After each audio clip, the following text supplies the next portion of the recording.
আমাদের ঘরে কেউ শাক খাইতে চায় না, তো ভাবলাম এই ভর্তাটা খেতে এত মজা হয়। এই যে সিমের বিচিগুলো, এগুলো কিন্তু ফ্রোজেন সিমের বিচি। আম্মু আরো একটু পানি দিয়ে দিয়েছে, কারণ আমাদের এই পাতিলটাতে পাতা তেমন একটা ব্যবহার হয় না তো। এখন ওই যে 5টা বাজে, তো ওরা এখন ভাত খাওয়ার প্ল্যান প্রোগ্রাম করতেছে ভর্তা দেখে। বলি এরকম একটা লাভ হয় নাই, এই যে এরকম এরকম একটা হয় নাই। শর্টকাটেই নাস্তাটা বানিয়ে নিচ্ছি। তো ঘরে তো একদম জায়গা নেই, আমরা তো কোনো রকম রান্না বাড়া করে খাচ্ছি। আম্মু কি করছে, ফ্রিজে কিছু মাছ টাছ ছিল, ওগুলো আবার ওই বাসা দিয়ে কাটতে হবে, এই জন্য কেটে ফেলছে আগেই। এখন এখন একটা বাঁধাকপি নামিয়ে নিয়েছে, এটাও খেয়ে ফেলবে, কারণ এগুলা পরে পচে যেতে পারে। হ্যাঁ, মানে বাজার করে আনছিল, সবজি বাজার, তা এখন এগুলা শেষ করে যেতে হবে। বাঁধাকপিটা অনেক কিউট ছিল না? এই জন্য আম্মু আমার লোভ সামলাতে পারে নাই, কিনে ফেলছে। আর এই বছরের শেষ বাঁধাকপি, মানে আমরা এখন খাবো, আর কয়দিন পরে তো বাঁধাকপি সিজন শেষ। আজকে গুড়া মাছ রান্না করব আর এই বাঁধাকপি ভাজি করব। তো আসলে রান্না করার মধ্যে আমার একদম মন নাই, কোনো রকম রান্না করে খাচ্ছি আর কি। মানে সব জিনিসপত্র ঢুকাই দিচ্ছি, তো এটা ধরলে পাই না, ওটা ধরলে পাই না, মানে কি একটা অবস্থাতে হইতেছে আমার, কি বলবো আসলে। যারা বাসা পাল্টায় তারাই কিন্তু এই সম্বন্ধে ভালোই জানে। এই রুমে সবকিছু আমরা এরকম সুন্দরভাবে এরকম প্যাক করে রেখে দিয়েছি। এই রুমে সব কাজ শেষ, এখন শুধু বিছানাগুলো লোক এসে তারপর ইয়া করে ফেলবে। আর অর্ডফ থেকে সব কাপড় একদম বের করে ফেলেছি, আলমারিগুলো সব বের করে ফেলেছি, আর এরকম করে রেখে দিয়েছি। কালকে সারাদিন এই কাজগুলোই শেষ করেছি আমরা। এই কার্টুনগুলোর ভিতরে তো দেখালাম, আমি কাঁচের জিনিস ঢুকিয়ে রেখেছি। পাহাড় থেকে আমাদের জন্য কি আসছে দেখেন, এই মাত্র একটা সুন্দর লাউ। মাশাআল্লাহ, অনেক বড় একটা লাউ লাউ দিছে তো। পাহাড়ে এইভাবে লাউ ধরছে, অবাক লাগতেছে না? আমরা তো জীবনে ফলাইতে পারলাম না। হ্যাঁ, আমরা তো অনেকবার লাগাইছি কিন্তু একবার তো ফলে নাই। আর সাথে দিছে আবার এই লাউয়ের শাক, কতগুলা দিছে। আজকে রাতে টাটকা ভাজি করে দিয়ে আম্মু কয়েকটা। হ্যাঁ হ্যাঁ, দিব। এই তো লাউও দিছে, লাউয়ের শাকও দিছে। এটা এক ভাইয়া পাঠাইছে পাহাড় থেকে, মানে ওখানে আপনাদের ভাইয়া চাকরি করে ওখানে, তো ওখান থেকেই দিছে। তো অনেকগুলা দিছে, দেখছেন অনেকগুলা শাক দিছে। তো অসংখ্য ধন্যবাদ ভাইয়াকে, যে আমাদেরকে এতগুলা মানে আমার শখের জিনিস দেওয়ার জন্য। আমি লাউ শাক অনেক পছন্দ করি, আর লাউও আমার বাচ্চারা অনেক পছন্দ করে। তো কি বলবো আসলে, ধন্যবাদ দিলেও কম হবে না। অনেক মজার একটা শাক, আর শাক পাতাগুলো দেখেন কত বড় বড় আর ভালো ভালো পাতা। আমি এখান থেকে অনেকগুলো পাতা বেছে রাখবো, কারণ লাউয়ের পাতা দিয়ে বড়া বানাইলে কিন্তু অনেক মজা হয় খেতে। আর এই তো অনেকগুলা ইয়ে আসছে, মানে লাউ হইছে, ছোট ছোট অনেকগুলা লাউ। ছোট ছোট লাউ, দেখতো অনেকগুলো ছোট ছোট লাউ। তো যাই হোক, এই তো এখন আম্মু লাউগুলা এগুলা দেখে আমার কাছে বেশি ভালো লাগতেছে, এত বড় লাউ। এটা মনে হয় আমরা ওই বাসায় যাই খাওয়া হবে, কারণ হ্যাঁ, এই বাসায় তার এই সময় নেই। বাসায় আর খাওয়া হবে না, কারণ এই বাসায় আর রান্নার সময় নেই। তা ইনশাল্লাহ আল্লাহ যদি সবকিছু ঠিকঠাক রাখে, সুই সালামতে যাই, তাহলে ওই বাসায় গিয়ে খাবো। আমার তো মনে হচ্ছে যে এখনই আম্মুকে রান্না করে দিতে বলি আলু দিয়ে লাউয়ের শাক, কিন্তু আম্মু এখন দুপুরে রান্না শেষ করে ফেলছে, এই জন্য এখন আর রান্না করবে না। হ্যাঁ, বিকালে মনে হয় এগুলা বসে বসে পরিষ্কার করে রাখবে। আমি যদি বাঁধাকপিটা না কাটতাম তাহলে কিন্তু এখনই রান্না করতাম। আমি জানতাম না আসলে আমার জন্য এগুলো পাঠাইবে, আমি ভাবতেও পারি নাই। তো আমার কিছু মানে আমার শাকটা কিন্তু আমার অনেক প্রিয়। আর লাউ, চিংড়ি মাছ আছে ঘরে, চিংড়ি মাছ দিয়ে লাউটা রান্না করব। অনেক আফসোস হচ্ছে যে আম্মু কেন বাঁধাকপিটা আগে কাটি ফেললো। এখন আম্মু বাঁধাকপি রান্না করতে হচ্ছে। এখানে বাঁধাকপিটাকে হালকা সিদ্ধ করে নিবে, আর এদিকে বেলুম্বি দিয়ে গুঁড়া মাছ রান্না করতেছে। তোমার এখন না রান্না করতে পারি অনেক আফসোস হচ্ছে। হ্যাঁ, অনেক আফসোস হচ্ছে রান্না না করতে পাইরা। আমি যদি একটু আগে পাইতাম তাহলে অত কিছু কুদা বাছা করতাম না। এই লাউ শাকগুলো তাজা তাজা রান্না করলে কিন্তু অনেক মজা। তো এখন আমি এই তো আবার ব্যাগে ঢুকিয়ে দিছি, কারণ আমার অনেক কাজ আছে, ওই কাজগুলো শেষ করে তারপর আমি এটা একটু বাছবো। তা না হলে পাতাগুলা শুকাই যাবে না ফ্যানের বাতাসে। হ্যাঁ, একদম শুকাই যাবে ব্যাপার। বাঁধাকপিটা আম্মু ভালোভাবে সিদ্ধ করে নিয়েছে, দেখাইলাম না, তো সিদ্ধ হয়ে গেছে, এখন এটাকে ভাজি করবে। একটু টমেটো দিছি আর একটা আলু দিছি। চিংড়ি মাছটাকেও একটু ভালো করে ভাজা ভাজা করে নিচ্ছে। এটা হচ্ছে কুচো চিংড়ি মাছ। এই যে বললাম না কুচো চিংড়ি মাছ দিয়ে কি কি রান্না করি, অনেকেই জিজ্ঞেস করে আমাকে। আমি অনেক কিছু রান্না করি এই কুচো চিংড়ি দিয়ে। এখন সামান্য করে একটু হলুদ দিব, হলুদের গুঁড়ো শেষ হয়ে গেছে, প্যাকেটে আছে, অবশ্য পরে বাই করবো। একটু মরিচের গুঁড়াও দিলাম, একটু হলুদের গুঁড়া দিলাম, এখন একটু ভালো করে ভেজে নিচ্ছি। আজকে কিন্তু আম্মু অনেক কাজ আছে, ফ্রিজও পরিষ্কার করবে, এই জন্য এখন তাতে করে রান্নাটা শেষ করে নিচ্ছে।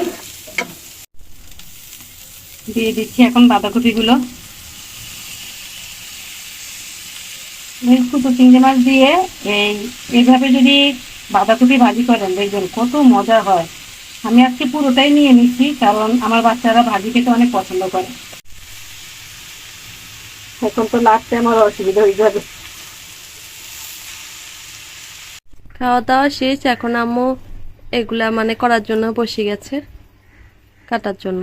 এগুলো যদি এখন না কাটি রাখি তাহলে মানে নষ্ট হয়ে যাবে, খেতে পরে আর ভাল লাগবে না, একদম চুপসে যাবে। শুকিয়ে দেবো, সবগুলো তো আর খেতে পারবো না, তো আমি আগাগুলা বাইছা বাইছা আগে সরাই নিতেছি। সবগুলা আগা মনে হয় আমারই দিদিছে, অনেকগুলো আগা পাইছি। মানে শাকের, লাউ শাকের, কুমড়া শাকের আগা হইলে কিন্তু খেতে অনেক ভালো লাগে, নরম নরম থাকে। তা আমি এই তো দেখছেন কত লম্বা, তো কত লম্বা লম্বা। তো আমি সবগুলো ডাল নিচ্ছি না, কারণ ডাল তো সব মানে শক্ত, তো যেগুলো নরম ওগুলোই নিচ্ছি। বাছলে কিন্তু অল্প একটু হয়ে যাবে, কিন্তু এখানে দেখতে দেখা যায় যে অনেকগুলা, কিন্তু বাছলে আর বেশি থাকবে না। এই তো এখানেও একটা আগা দেখছেন। আর এরকম লাউ আছে, লাউ, এই যে লাউ, এই লাউগুলো কি খাওয়া যায়? জানি না, চাইনাদেরকে খেতে দেখি, কিন্তু আমরা কি খাবো নাকি না খাবো এটা চিন্তা আছি, খাওয়ার দরকার নেই। এরকম লাউ, তো এই লাউগুলো আমরা কখনো খাই নাই, তো থাক, বেশি নেওয়ার দরকার নাই। তো যেটুকু আছে ওইটুকু নিচ্ছি। আর এই যে ডালগুলো আছে না, এই ডালগুলা, এই যে এই ডালগুলা, এগুলো কিন্তু অনেক শক্ত, এগুলা কোনো খাওয়া যাবে না। আর পাহাড়ের একটা কথা বলে দিই যে পাহাড়ের লাউ শাকে কিন্তু অনেক বেশি বালু থাকে, হ্যাঁ, এই কারণে আমাদের অনেক ভালোভাবে এটা পরিষ্কার করতে হয়। এই দেখেন এটা একটা আগা, আম্মু বলতেছে আমাকে মনে পুরো একটা গাছই দিয়ে দিছে। এটাও একটা আগা, মানে পুরা সবগুলাই আগা দুগা আছে, বেশি বেশি। যাই হোক, আগা দুগাই তো থাকা ভালো না। আমরা আগে যে ঘরটাতে ছিলাম পাহাড়ে, ওই ঘরটার চালের উপরেই কিন্তু এত বড় একটা লাউ গাছ হয়েছে, আব্বুর কাছে শুনছি। আমরা যে রুমটাতে ছিলাম, হ্যাঁ হ্যাঁ, ওই রুমটাতে নাকি হয়েছে। ওই রুমটাতে এখন যারা থাকে তারা করছে। তো এই তো, তো আমি আসলে সবগুলো এভাবে কেচি দিয়ে একটু সাইজ করে কাটিনি। আর বাকিগুলো আমার ফ্রিজে তো এত জায়গা দিতে পারবো না। তার একটা আগা পাইছি, এটাও তো অনেক সুন্দর একটা আগা, দেখছো? এই আমার আবার শাক পাতা কখনো বাছা ছাড়া আমি ফ্রিজে রাখাটা পছন্দ করি না। এই জন্য আমি সবসময় শাক পাতা বাইছিয়ে রাখি, কারণ বাইছা না রাখলে শাক পাতা রিস্ক থাকে। আমি কিন্তু ওখানে অনেক লাউ শাক করছি, লাউ শাক, কুমড়া শাক করছিলাম, কিন্তু আমার কখনো এরকম একটা লাউ হয় নাই, কোনোদিনও হয় নাই। আর এরকম আপনাকে বলি, এরকম একটা লাউ হয় নাই, এই যে এরকম, এরকম একটা হয় নাই। তো মাশাআল্লাহ, যে করছে তার হাত ভালো, তার হাত অনেক ভালো। আমি মুখ মুখ দোষ দিব না, আমি মাশাআল্লাহ বলছি, আপনারা মাশাআল্লাহ বলিয়েন। তো এই ওনার অনেক ভালো হাত, অনেক ভালো, উনি চাষাবাদে অনেক ভালো। তো ওনার সুনাম আমি না করে পারলাম না। তো যাই হোক, এখন আমি সবগুলা পাতা এভাবে কেটে কেটে নিচ্ছি। আর যেগুলো যে শক্ত, এগুলো তো খাইতে পারবো না। এতগুলা মাথা মানে এতগুলা লতা হওয়া তো কথাই নাই, 2-3টা লতা হয়ে মরে যেত। হ্যাঁ, ছোট ছোট লেতি লেতি পাতা। আর আমি যে প্রকৃতির মানুষ, মানে শাক প্রেমী, তো আমার দ্বারা মানে এত লতা পাতা মানে আমার চোখে মানতো না। আমি কখন এটা খাই ফেলবো সেই চিন্তায় থাকতাম। তো যাই হোক, মাশাআল্লাহ, বারবার বলি যাতে ওনার লাউ গাছটা বাঁচে। অনেকগুলো আগা ডোগা দিচ্ছে আমাকে, মিষ্টি অনেক খেদমত করে না? হ্যাঁ, অনেক সার টার দেয় মনে হয় নাকি। আবার ওখানে তো পাহাড়ে তো মনে করেন এই বালু হয়, বেশিরভাগ বালু মাটি, তো ওই জন্য ওখানে ফসলা দিতে আমরা একটা হইতে চাইতো না আগে। এখন ওনারা কিভাবে করে আল্লাহই জানে। তো ভালোই হয়েছে, তারপরে বেল বেল দেখাইছি, ও বেল তো এখন আবার আনছে, আবার 2টা বেল নিয়ে আসছে। তো বেলও খাইছি, মাশাল্লাহ অনেক ভালো খাইছি।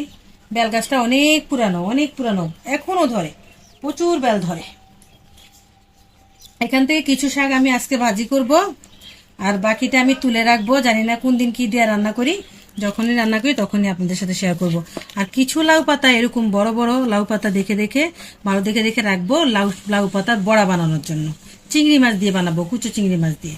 এই তো একটা শাকও রাখি নাই, সবগুলো শাকগুলো এলাইছি। মানে শাকগুলো এতটাই ভালো ছিল যে একটা ফালানের মতো না। আর সাথে দেখেন কতগুলা লাউ ফ্রি, লাউ ফ্রি। কি রান্না করা যাইব? আর আদৌ আপনারা কি কখনো এই লাউগুলো রান্না করি খান? একটু জানাইয়েন তো, তাহলে পরবর্তীতে আবার আসলে আমি রান্না করে খাবো। ঠিক আছে, যে কতগুলা লাউ ফ্রি দেখছেন। তো দুর্ভাগ্যবশত এগুলো ফেলে দিতে হচ্ছে, এগুলো সব এখন ফেলে দেবো। এটা থাক। এখান থেকে কিছুটা শাক মানে নিজে ভাজি করব। আজকে কি ভাজি করব? না, আজকে কথা কেন? আচ্ছা, আজকে বলতেছে যে ভাজি করতাম না, কারণ রাত্রে বেলা না আমাদের ঘরে কেউ শাক খাইতে চায় না। তো ভাবলাম যে একটা বড় দেখে পলিথিন নেই, আর সেটার ভিতরে এগুলাকে ঢুকাই রাখি, তাহলে অনেক তাজা থাকবে। তো এখান থেকে আমি কয়টা দিয়ে আবার ওই বললাম না বড়া বানাবো, তো সেগুলো থাকুক। এখন আমি কাজ করতে করতে অনেক টায়ার্ড, অনেক, সেই জন্য এখন এগুলো শুধু রাখিয়ে দিই।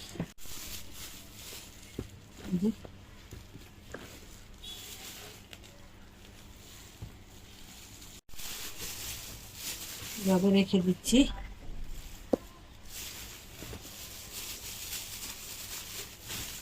এখন আর নষ্ট হবে না, আর নেতিয়েও যাবে না। তো কালকেই বের করে ফেলবো, কালকে বের করে কুটে বাস রান্না করে ফেলবো। শাক আবার বেশি দিন ফ্রিজে শাক রাখলে কিন্তু শাক ভালো থাকে না।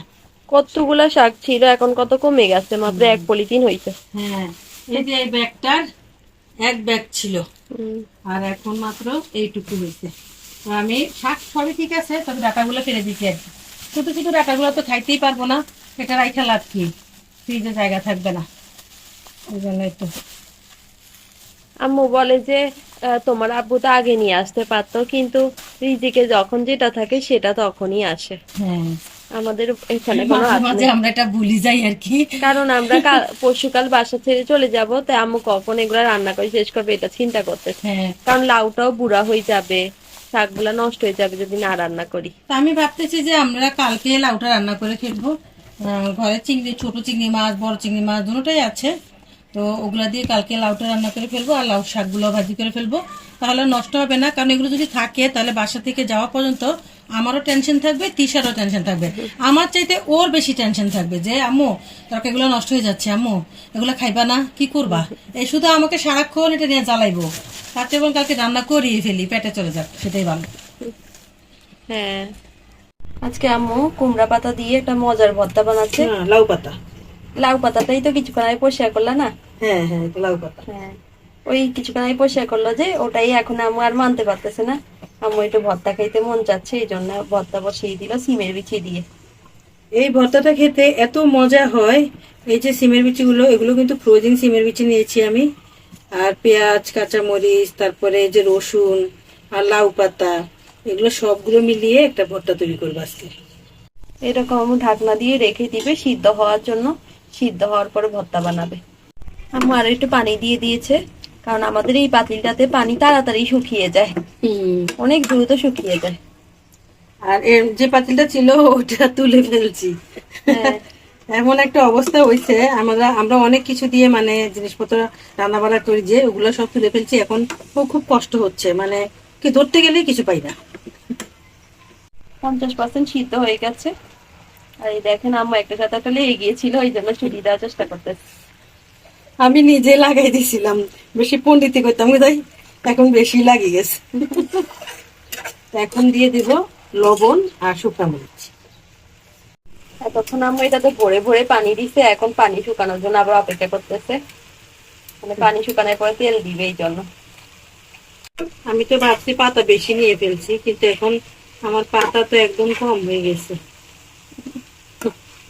এর অবস্থা খারাপ, কিন্তু ভর্তা ভাজা ভাজা হয়ে গেছে।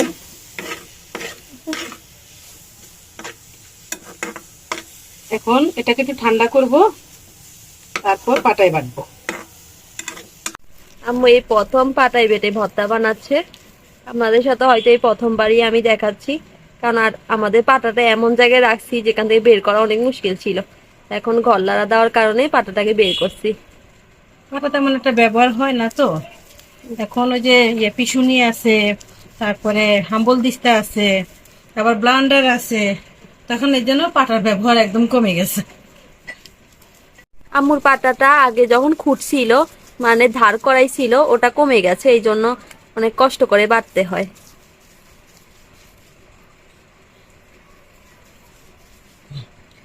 অনেক কষ্ট করে বাটলাম, অনেক বছর পর পাটায় বাটাবাটি করাটা অনেক কঠিন হয়ে গেছে আমার জন্য। যাই হোক, যদি ভর্তাটা স্বাদ হয় তাহলে তার কথাই নেই। ভর্তাটা আসলে অনেক মজা হয়েছে। এখন সবাই চিন্তা ভাবনা করতেছে এখনই ভাত খাই ফেলি, বিকালের নাস্তা। নাস্তা হিসেবে। ধরেন এখন 5টা বাজে, তো ওরা এখন ভাত খাওয়ার প্ল্যান প্রোগ্রাম করতেছে ভর্তা দেখে। আজকে টান টাইমে ভর্তা বানাই ফেলছি। এখন রাত 7টা বাজে, আর অনেক ক্ষুধা লাগছে, তো কি খাবো বুঝতে পারছিলাম না, এই জন্য শর্টকাটে এই নাস্তাটা বানিয়ে নিচ্ছি ডিম আর আলু দিয়ে। আমি এটা উল্টাইতে ভয় পাচ্ছি, তো আম্মুকে ডাকিয়ে আনলাম তাকে একটু উল্টাই দিতে। আলাদা আলাদা না? হ্যাঁ। আজকে কিন্তু রান্নাঘরে আমি একদমই আসি নাই, আমার ভালো লাগতেছে না, তো আমি বলছি আমি কিছুই করতে পারবো না। এখন তিশা নিজে নিজে আসছে, আইসা নিজে নিজে বানাইতেছে, আজকে নাকি আমাদেরকে খাওয়াবে। অত সুন্দর হয় নাই, এরপরে মজা হবে খেতে। হ্যাঁ, সুন্দর হয় নাই কিন্তু খেতে মজা হবে। সুন্দর দরকার নাই, খাইতে পারলেই হয়েছে। কারণ আমরা অনেক টায়ার্ড, সারাক্ষণই কাজ করি, এত কাজ করি, কাজের কোনো শেষই হয় না। তা রেডি, আর দেখেন এখানে দুইজন বসে অপেক্ষা করছে। এই তো আমি রেডি করে ফেলেছি, এখন আমরা খাবো। এটা একটু ছিঁড়ে গেছে, পেট ফেটে ওর পুর বের হয়ে গেছে, কিন্তু সমস্যা নাই।